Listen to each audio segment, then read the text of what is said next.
Retour en France. Cela fait 3 jours maintenant que le centre hospitalier sud-francilien de Corbeil-Essonnes fonctionne, on peut dire, à l'aveuglette. Et oui, dans la nuit de samedi à dimanche, l'établissement a été victime d'une cyberattaque. Résultat, plus d'accès au dossier des patients, ni même à leur répartition dans l'hôpital. Qui est dans quelle chambre ?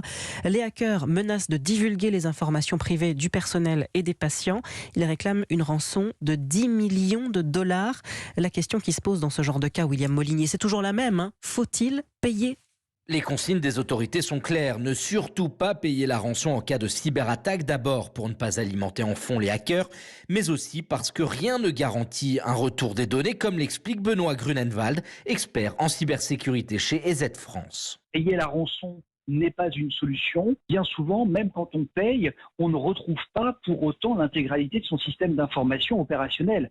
Parce que toutes les machines et ou les serveurs qui ont été chiffrés, eh bien, il faut intervenir dessus, il faut les remettre en fonctionnement. Certaines entreprises sont parfois amenées à payer cette rançon pour utiliser dans l'urgence leur système informatique. D'autres parce que ça leur coûterait plus cher de faire appel à une société privée pour remettre en marche leurs serveurs.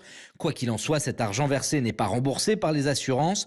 Dans des situations très critiques, le GIGN est, selon nos informations, déjà intervenu pour entrer en contact et négocier directement avec les hackers. Objectif, gagner du temps et surtout recueillir des indices pour tenter de les localiser et de les interpeller dans un second temps. William Molinier du service police-justice d'Europe 1.